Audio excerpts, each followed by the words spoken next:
আসসালামু আলাইকুম সবাইকে। আশা করি সবাই ভালো আছেন, আমরা ভালো আছি। তো আমি আজকে আমার মা, নানি, দাদিরা কিভাবে রান্না করতো ওই রান্নাটাই দেখাবো আপনাদেরকে। তো এখানে আমি প্রথমে আপনাদের দেখিয়ে দিচ্ছি মশলা বাটা। আমি পাটার উপরে নিয়েছি সব কিছু মশলা, সেটা আমি একটা একটা করে দেখিয়ে দিলাম আপনাদেরকে। অবশ্যই দেখে বুঝে নেবেন, নাম বললাম না কোনো কিছুরই। তারপরে তো এখন আমি সুন্দর করে পুরোটুক বেটে নেব পাটায়। তারপরে এদিকে আমি আলু দিয়েছি, তেজপাতা দিয়েছি, হলুদ, লবণ আর তেল দিয়ে দেবো এখানে। দেওয়ার পরে এটা আমি আজকে রান্না করে ফেলবো, আর বাকি মশলাগুলো সবটুকু আমি বেটে দিয়ে দেব। তো আমি আজকে যেই রান্নাটা করলাম এটা হচ্ছে সরিষা দিয়ে আলু ভুনা করেছি। আসলে এটা আমি দেখছিলাম আমার মা, আমার নানি দাদিরাও এইরকম করে আলু ভুনা করতো আলুর সময়।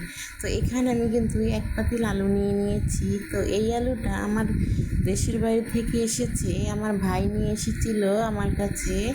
আর হচ্ছে যে আমার বাবার ক্ষেতের আলু এগুলা।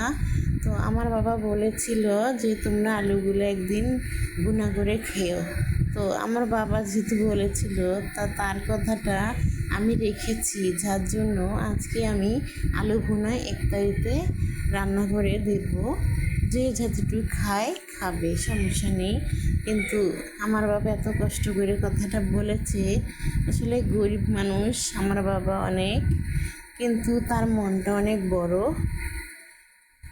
আসলে মানুষের টাকা পয়সা থাকলে মন বড় হয় এটা কোনো মানে নেই, গরিব মানুষেরও মন অনেক বড় হয়। তো আমার বাবা আমাকে ভীষণ ভালোবাসে, জানি না কেন এত ভালোবাসা তার কাছে আমি পাই। আসলে তার ভালোবাসা আমাকে বুঝি না কার বাবা কতটুকু কাকে ভালোবাসে, কিন্তু আমি মনে করি আমার বাবার ভালোবাসা আমার কাছেই বেস্ট ভালোবাসা, কিংবা অনেক বেশি ভালোবাসা। তো যাদের বাবা নেই তারা অবশ্য মনে কোনো আফসোস আর কোনো দুঃখ রাখবেন না। আসলে বাবা মা কেউ সবসময় চিরদিন বেঁচে থাকার জিনিস না। সবাই আর কি চায় বাবা মার ভালোবাসাটুকু পেতে। আসলে গরিব হোক কিংবা ধনী হোক, বাবা তো বাবাই, মা মাই হয়। তো আপনাদের সঙ্গে আমার বাবার গল্প করতে করতে দেখুন আমার আলুগুলো সিদ্ধ হয়ে গেছে। তো আমি খুচুনির সাহায্যে এটাকে নেড়ে দিচ্ছি, আর পানি কিন্তু আমি পরিমাণ মতো দিয়ে দিয়েছি। তো এই পানিটুকু শুকালেই আমার আলু ভুনা হয়ে যাবে। তো তারপরে আমি আরেকটা দেখাই দিচ্ছি জিনিস, যেটা হচ্ছে যে আমার মা আলু যখন এরকম সিদ্ধ করতো কিংবা ভুনা করতো, তখন কিন্তু দুই নুসনিতে ধরে এভাবে পাতিলটাকে আস্তে আস্তে করে ঝাঁকি দিত। আর তলের আলু উপরে, উপরের আলু তলে করে রাখতো, কারণ এতগুলো আলু একসঙ্গে বসাই দিলে কিন্তু কুচুন দিয়ে লাড়া সম্ভব হয় না, যার কারণে এভাবেই করতে। তো আমার কিন্তু আলু বানানো হয়ে গেছে। তো আমি তারপরে একটু ভাজা জিরা এবং ধনিয়ার গুঁড়া দিয়ে দিয়েছি।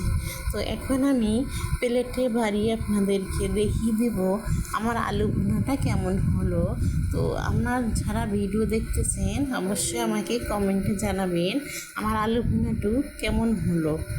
তো মাশাআল্লাহ দেখতে অনেক সুন্দর লাগতেছে, আলহামদুলিল্লাহ। এখানে আল্লাহ হাফেজ সবাইকে।